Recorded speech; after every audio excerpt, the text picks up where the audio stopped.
Meaning of hammered. Hammered. Hammered. Hammered.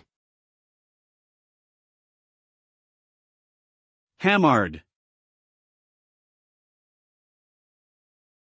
Hammered is a word that can have a few different meanings depending on the context.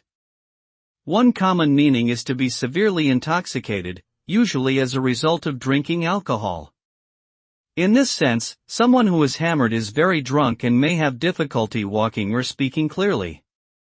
Another meaning of hammered is to be struck with great force, such as a nail being hammered into a piece of wood. This can also be used figuratively, such as when someone says they were hammered with criticism or hardships.